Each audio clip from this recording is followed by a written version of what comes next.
Aujourd'hui, on va vous apprendre comment les moustiques aident à arrêter les voleurs, pourquoi les vaches fuient le monde réel, comment l'apesanteur déroute les chats, pourquoi on construit des maisons pleines de trous, comment faire un nœud avec un serpent et bien d'autres choses passionnantes. C'est parti! Imaginez sortir sous le porche de sa maison et découvrir un serpent mort dont le corps forme un nœud. On doit penser à une mauvaise blague, mais il arrive bel et bien que le corps des serpents forme un nœud dont ils ne peuvent se défaire. C'est dû à une maladie très rare appelée la maladie des corps d'inclusion. C'est un peu comme le virus Ebola mais chez les serpents. En fait, cette maladie affecte l'ensemble du corps, y compris le système nerveux central. Les symptômes évoluent assez vite et ça désoriente les serpents. Ils se tordent dans tous les sens, ils se roulent sur le dos, ils tournent la tête dans une position pas naturelle et ils font des nœuds. Ça affecte le plus souvent les pythons et les boa constricteurs, c'est-à-dire les serpents qui étranglent leur proie. La maladie des corps d'inclusion est toujours mortelle et elle n'a aucun remède. Du moins, on n'en connaît aucun. Mais un serpent qui forme un nœud n'est pas forcément malade. Si le reptile est capable de se dégager du nœud, c'est que tout va bien. C'est comme ça que l'évolution a créé les serpents, incroyablement souples et avec un contrôle parfait de leurs muscles. Certains serpents, notamment les boa constricteurs et les pythons, ont proportionnellement à leur taille plus de vertèbres que les autres. Ainsi, ils peuvent prendre toutes les formes possibles, former des nœuds ou s'en dépêtrer à volonté. D'autres serpents font des nœuds pour se débarrasser de leur vieille peau. Apparemment, c'est plus fréquent chez les serpents de mer, car ils n'ont rien contre quoi se frotter. Mais il y a une autre raison pour laquelle les serpents en bonne santé forment parfois des nœuds par accident. L'apesanteur. Quand la gravité est très faible, les serpents se comportent bizarrement, ils s'attaquent eux-mêmes, ou ils forment une boule très serrée. On pense que les serpents perdent la conscience des différentes parties de leur corps. Ils semblent ne plus distinguer leur propre corps de tout autre objet situé à proximité, comme un obstacle, un ennemi ou un membre de leur famille, dont ils pourraient se rapprocher dans une situation de stress. À propos, les chats ressentent aussi l'apesanteur d'une manière particulière. Ils pensent être en train de tomber. Et comme les chats essaient toujours d'atterrir sur leurs pattes, en apesanteur, ils se mettent à se tortiller pour déterminer où ils doivent atterrir exactement. Ils savent très bien que le sol est censé être en dessous et non au plafond ou quelque part sur le côté. Le sens inné de l'orientation dans l'espace des chats ne peut pas être désactivé. Alors ils se tortillent, sans comprendre ce qui leur arrive. Mais bon, soyons honnêtes, l'apesanteur a de quoi dérouter n'importe qui, surtout si on ignore où on se trouve et pourquoi. Pas besoin de l'espace pour tromper les vaches. Un casque VR suffit. Cette technologie a d'abord été utilisée en Russie, mais aujourd'hui on l'applique aussi avec succès en Turquie. Le principe est simple. De beaux pâturages verts réduisent le niveau de stress des vaches, mais on n'en trouve pas partout. Alors, au lieu de vrais champs et pelouses, les animaux profitent de paysages virtuels. Et ça marche. İzzet Koçak, un éleveur turc, l'a testé sur ses vaches. Chacune d'entre elles produit environ 22 litres de lait par jour, mais les vaches porteuses d'un casque VR produisent en moyenne 27 litres. 5 litres de plus. Tout ça parce que les bêtes sont moins stressées. Au fait, cet éleveur passe aussi de la musique classique à ses vaches. Un autre moyen de choyer les vaches, c'est les massages. Oui, des massages pour vaches. Bien sûr, sans outils comme des tables de massage. Les éleveurs installent simplement un système de brossage automatique et les vaches adorent ça. Il faut savoir que la saleté collée à leur corps provoque des démangeaisons chez les vaches, sans oublier les piqûres d'insectes. Elles ont grand besoin de se frotter à quelque chose. À défaut de brosse, elles se frottent à des surfaces dures comme des arbres et des clôtures, et c'est pas toujours sans danger. Les brosses ont plusieurs fonctions. Elles nettoient la peau, elles soulagent les démangeaisons, elles améliorent la circulation sanguine et elles atténuent le stress, ce qui fait le bonheur des vaches. Comme vous l'avez déjà compris, c'est très important pour obtenir plus de lait. Ah, on a du neuf grâce à Steve. Des moustiques ont aidé à arrêter un voleur. En juin 2022, dans le sud-est de la Chine, un voleur s'est introduit dans un appartement par le balcon, il a dérobé des objets de valeur et il s'est enfui. Cependant, pendant le cambriolage, le criminel a été piqué par 2 moustiques. La police a retrouvé les moustiques morts et remarqué des traces de sang sur le mur, ce qui a permis de retrouver le voleur grâce à son ADN. Ça veut dire qu'on devrait détester les moustiques un peu moins parce qu'ils aident la police? Non, aucune chance. Les humains pourraient être capables de respirer par les fesses. Des scientifiques ont découvert que les porcs et les souris ont cette capacité. Si on les prive d'oxygène, mais qu'on les alimente en air via les intestins, ces animaux survivent. Donc en théorie, les humains pourraient le faire aussi. En théorie, personne n'a effectué de tests, ni même cherché de cobayes. Et c'est vraiment qu'une hypothèse, alors pas la peine d'essayer, ok? Dites-moi, vous aimez ce format?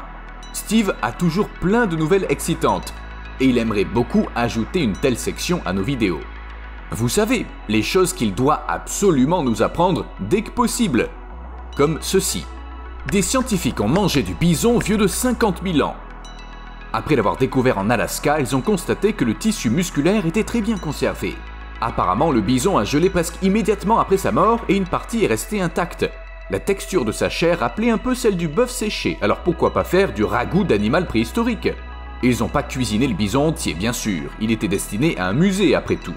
Mais des scientifiques ont bel et bien coupé un morceau de viande du cou d'un ancien bison, ajouté des pommes de terre, des carottes, de l'ail, des oignons, ouvert une bouteille de vin, et ils ont survécu à ce dîner.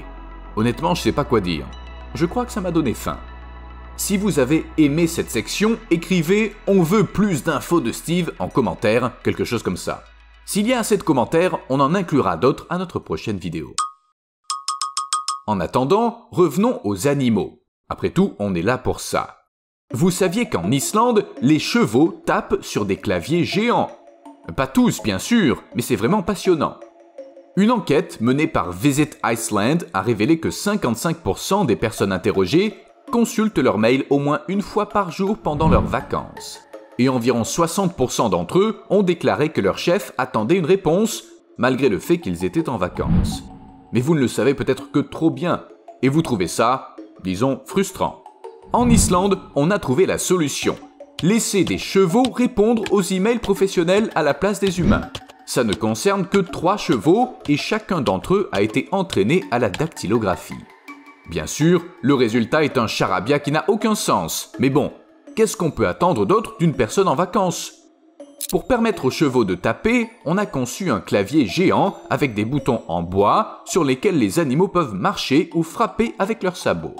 Honnêtement, des 3 chevaux, c'est Litla Stjarna qui m'a le plus plu. Elle est décrite comme rapide mais endormie. Bref, c'est une idée sympa et amusante mettant en scène des chevaux. Dans les années 1880, les gens étaient plus durs. Ils avaient inventé une attraction qui, heureusement, appartient désormais au passé. À l'époque, les gens trouvaient fascinant de voir un cheval plonger dans l'eau, parfois d'une hauteur de 18 mètres. Un cheval, c'est pas une loutre, bon sang! On raconte que l'inventeur de cette attraction, William Carver, traversait un pont en 1881 lorsqu'il s'est effondré en partant. Son cheval est tombé à l'eau, où il a plongé, mais en tout cas il a survécu, et cette anecdote l'a inspiré. Il a dressé plusieurs animaux et il est parti en tournée avec eux, mais les chevaux étaient les stars incontestées du spectacle. Des chevaux qui plongeaient dans l'eau depuis une grande hauteur. Heureusement, des défenseurs des droits des animaux se sont manifestés et l'attraction a été fermée. Difficile d'imaginer le stress que devaient subir les pauvres chevaux et les blessures qu'ils ont reçues. Il y a même des témoignages qui donnent plus de détails, mais assez parlé de choses tristes. En attendant, voici un hélicoptère éléphant. Certains affirment que la légende des hélicoptères éléphants dansants indiens est née en 1977, lorsque le premier de ces appareils a pris son envol. La date exacte est difficile à déterminer bien sûr, mais il a bien existé des hélicoptères décorés de tissus et munis de pattes d'éléphant. Et de trompes, une curieuse démonstration de puissance militaire et de la force des traditions. Ces gens qu'on voit courir dans tous les sens pour s'éloigner de rien du tout, fuient en fait un feu invisible. Je plaisante pas, ils essaient de l'éteindre à l'aide d'eau et d'un extincteur. On dirait qu'un type a été aspergé d'eau lui aussi. Parie qu'au Moyen-Âge, ce feu aurait été considéré comme de la magie noire et aurait causé une panique. Mais en fait, c'est simplement la façon dont le méthanol brûle. Sa flamme est pas vraiment invisible, elle est de couleur bleue. Mais il est impossible de la voir en plein jour. C'est ainsi que la flamme devient invisible. Ces gens qui versent de l'eau sur rien du tout semblent déjà moins bizarres. Heureusement, les combinaisons des pilotes sont capables de résister à ces flammes invisibles. À propos, vous saviez que l'équipement de sécurité des pilotes de moto comprend un airbag à l'intérieur de la veste? En fait, c'est logique. Il est primordial de préserver la vie et la santé du pilote. Mais comment faire puisqu'un motard tombe presque toujours de sa moto lors d'un accident? C'est pourquoi on a intégré des airbags aux vestes. Ils absorbent les chocs tout en stabilisant le corps de la tête au coccyx. Et en parlant d'appareils cool, voici un aquarium portable. Vous avez toujours rêvé de promener vos poissons et de leur faire découvrir la ville. Cet aquarium est fait pour vous. Une poignée confortable, une structure en verre ou en plastique solide, ou en je ne sais trop quoi. Ils disent quoi d'autre dans les pubs? Sérieusement, le but de cet aquarium est tout autre. Il est fait pour transporter des poissons, mais pas pour les emmener en promenade. Au Japon, où cet aquarium portable a été inventé, les gens adorent le poisson et ils apprécient qu'il soit bien frais. On fait pas plus frais qu'un poisson vivant. Ce dispositif appelé sac Katsugiyo permet aux acheteurs de mettre en évidence, tout en rentrant chez eux, les coûteux fruits de mer qu'ils ont achetés sur le marché. Un capteur permet de contrôler la concentration d'oxygène dans l'eau, et il y a aussi un thermomètre pour être sûr que le poisson n'a ni chaud ni froid. J'ai toujours pas bien compris quelle était l'idée de départ, transporter de beaux poissons d'aquarium ou réfrigérer son futur déjeuner. Donnez-moi votre avis dans les commentaires. Pendant ce temps, au Royaume-Uni, on a inventé des briques pour abeilles. Non, elles sont pas minuscules, faites de miel ou peintes en jaune et noir. C'est des briques de taille normale, mais percées de plusieurs petits trous qui leur donnent l'apparence de morceaux de fromage. Les abeilles solitaires aiment nicher dans de tels trous, et ces briques le leur permettent. L'objectif est de développer la biodiversité. Comme les abeilles solitaires représentent près de 250 des quelques 270 espèces d'abeilles du Royaume-Uni, elles jouent un rôle très important dans l'écosystème. Une question se pose. Comment ces abeilles se débrouillaient avant que les humains n'inventent des briques avec des trous? Réponse: pendant des centaines d'années, ces insectes nichaient dans le mortier effrité et les vieilles briques. Le problème est que les bâtiments modernes sont si parfaits qu'il n'y a pas de cavité appropriée dans les murs. Afin de ne pas laisser les abeilles sans abri, on a donc produit ces briques spéciales qui coûtent 35 € pièce, soit dit en passant. N'importe qui peut en acheter, mais à Brighton et Hove, les briques pour abeilles sont déjà devenues obligatoires pour les bâtiments de plus de 5 mètres de haut. Ces bâtiments doivent aussi comporter des nichoirs à oiseaux adaptés aux martinets, mais c'est une autre histoire. Créer ou maintenir un environnement approprié pour les abeilles est une super idée. Là par exemple, lorsqu'on a tondu la pelouse, on a laissé des fleurs sauvages pour les abeilles. C'est utile? Absolument. Et c'est aussi plutôt joli. Alors, des galettes de moustiques. Vous oseriez goûter une telle chose?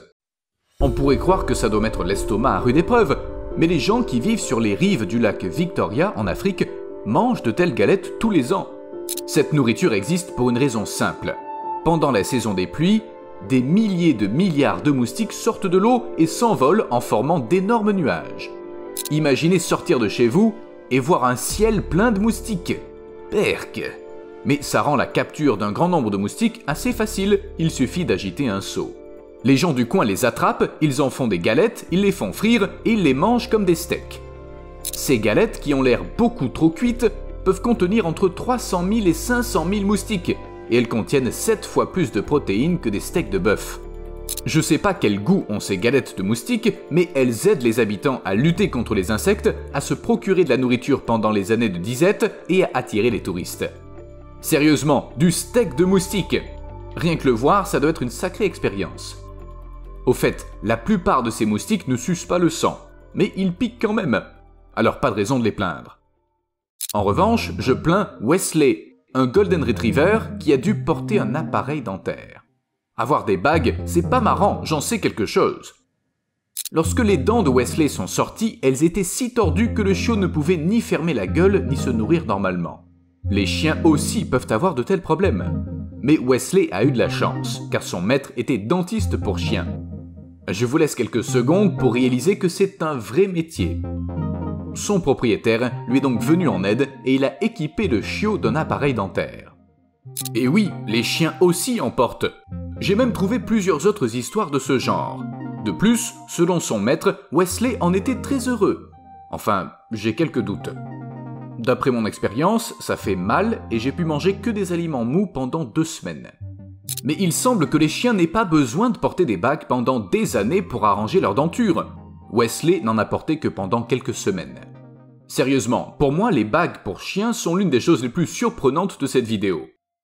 Mais qu'en est-il des éléphants de mer qui aident les scientifiques à cartographier l'océan? Un peu comme les employés de Google qui conduisent partout avec des caméras qui filment la rue, mais les éléphants de mer n'ont aucune idée de ce qu'ils font. Et ils sont pas payés. Il y a encore peu de temps, les cartes du plancher océanique n'étaient pas très précises en ce qui concerne l'océan austral. Vous savez où il se trouve? Il s'agit des parties méridionales des océans Pacifique, Atlantique et Indien qui entourent l'Antarctique. Mais parfois on considère qu'elles forment un seul océan. Bref, il était assez difficile de l'étudier jusqu'à ce que les scientifiques emploient des éléphants de mer. Près de 300 d'entre eux ont été transformés en mini-sous-marins. Les scientifiques ont fixé sur leur tête des dispositifs de suivi par satellite, les faisant ressembler à des licornes. Toutes les quelques secondes, leur déplacement et leur profondeur étaient enregistrés, puis envoyés aux scientifiques par satellite. On a constaté que certains éléphants de mer pouvaient plonger pendant plus d'1 heure et demie et jusqu'à une profondeur de près de 2400 mètres. Avec leur aide, il a été possible de cartographier les fonds marins et en même temps d'en apprendre plus sur les éléphants de mer eux-mêmes. Et ne vous inquiétez pas, les capteurs se sont détachés sans douleur lorsque les éléphants de mer ont mué. Bon, apparemment, les lézards ont un 3e œil. Il est aussi présent chez les grenouilles, les salamandres, certains poissons osseux, les requins, les lamproies. Mais pourquoi on n'en entend jamais parler? Eh bien parce que ce 3e œil n'est pas comme les 2 autres. Il est beaucoup plus petit, il sert pas vraiment à voir et on ne peut pas cligner de cet œil, mais il a une fonction très importante. Le 3e œil est sensible à l'intensité de la lumière et il est relié à la glande pinéale, qui régule le rythme circadien et produit des hormones utiles à la thermorégulation. En fait, cet œil fait partie de l'épithalamus, c'est donc une partie du cerveau, et le cerveau peut pas rester à découvert. Il est donc toujours recouvert par de la peau. Ce 3e œil fonctionne aussi comme une boussole basée sur le soleil. Il aide les animaux à trouver leur chemin même en l'absence de tout point de repère. En tout cas, ça marche comme ça chez les lézards, on n'a jamais testé les grenouilles. Par contre, on sait ce qui arrive quand une grenouille s'endort devant un ventilateur en marche. Et ça fait peur. On dirait une scène d'un film sur les malédictions de l'Égypte antique, quelque chose comme ça. Apparemment, la grenouille est tombée sur le ventilateur, elle s'est retrouvée coincée par un courant d'air et, elle a séché jusqu'à ressembler à une momie. Ça peut s'expliquer facilement si on sait comment fonctionnent les grenouilles et les ventilateurs. Certaines grenouilles perdent très facilement leur humidité via la peau. Elles se dessèchent donc très vite, à moins de nager ou de se cacher dans un endroit humide, sombre et abrité du vent, où l'évaporation est moindre. D'autres creusent même le sol pour limiter la perte d'eau. En bref, l'humidité est nécessaire à la vie des grenouilles. Au contraire, un ventilateur est un appareil conçu pour créer un courant d'air visant à faire s'évaporer l'excès d'humidité. Les ventilateurs sont littéralement des appareils à tuer les grenouilles. Enfin, c'est pas fait exprès bien sûr. Mais ça explique pourquoi ces pauvres bêtes meurent lorsqu'elles se retrouvent sur un ventilo. L'évolution n'avait clairement pas anticipé ça. Peut-être que dans quelques milliers d'années, les grenouilles trouveront un moyen d'y faire face. Mais c'est pas pour aujourd'hui. À ce jour, tout ce que certaines espèces ont réussi à faire, c'est inventer la crème hydratante. Et contrairement aux humains, les grenouilles n'ont pas besoin de l'acheter, de la fabriquer, ni même de se déplacer pour l'obtenir. La crème hydratante se trouve à l'intérieur des grenouilles, du moins chez les individus de l'espèce Philomedusa sauvagui. Cette grenouille peut survivre même à 40 degrés Celsius. C'est grâce à sa capacité à limiter la quantité d'eau qui s'évapore. La grenouille sécrète une sorte de cire au niveau de sa nuque et elle s'en frotte tout le corps avec ses pattes. Ça empêche sa peau de se dessécher au soleil, même quand la température devient intolérable. Je serais pas surpris que cette grenouille supporte mieux la chaleur que moi. Je pense qu'à 40 degrés Celsius, je tombe en morceaux. Mais pour certains animaux, tomber en morceaux, c'est normal. Vous avez déjà vu une tortue muer? Elle tombe littéralement en morceaux. La carapace d'une tortue est constituée d'environ 60 os. Cette carapace osseuse est recouverte d'une fine couche d'épithélium qui forme de solides écailles. Quand la tortue grandit, de nouvelles écailles de plus grand diamètre poussent sous les anciennes, et c'est ainsi que la carapace s'agrandit. Chez de nombreuses espèces, les anciennes écailles demeurent à vie sur la carapace, ce qui la rend plus solide. En revanche, les tortues marines se débarrassent de l'excédent une fois par an, car une carapace lourde rendrait la nage difficile. En parlant de créatures aquatiques, voici les hydrophiles. Les coléoptères de cette famille vivent dans l'eau, même si pour une certaine raison, certains d'entre eux préfèrent le fumier et les feuilles en décomposition. Pas sûr qu'ils soient invités au repas de famille. Mais ce qui nous intéresse, c'est ceux qui aiment nager. En fait, les petits insectes interagissent avec l'eau de façon assez particulière. Comme les géris, la tension superficielle leur permet de glisser à la surface de l'eau quand elle est calme. Les hydrophiles font la même chose, mais de l'autre côté. Mais oui, ils courent à la surface de l'eau en étant sous la surface. Les scientifiques ont découvert cette étrange façon de se déplacer tout récemment. Un article sur le sujet a été publié pour la première fois en juin 2021. La découverte a eu lieu lorsque l'écologiste comportemental John Gould, qui cherchait des têtards, a soudain aperçu un coléoptère dans l'eau. Au début, le scientifique a pensé qu'il était simplement tombé dans l'étang et qu'il flottait à la surface, mais il a réalisé que le coléoptère était à l'envers et qu'il se trouvait sous la surface de l'eau, et qu'il se déplaçait. Il ne nageait pas, il rampait comme s'il se trouvait sur une table et pas à la frontière entre l'eau et l'air. C'est une sacrée découverte qui prouve que la nature a encore plein de choses passionnantes à nous apprendre. A plus,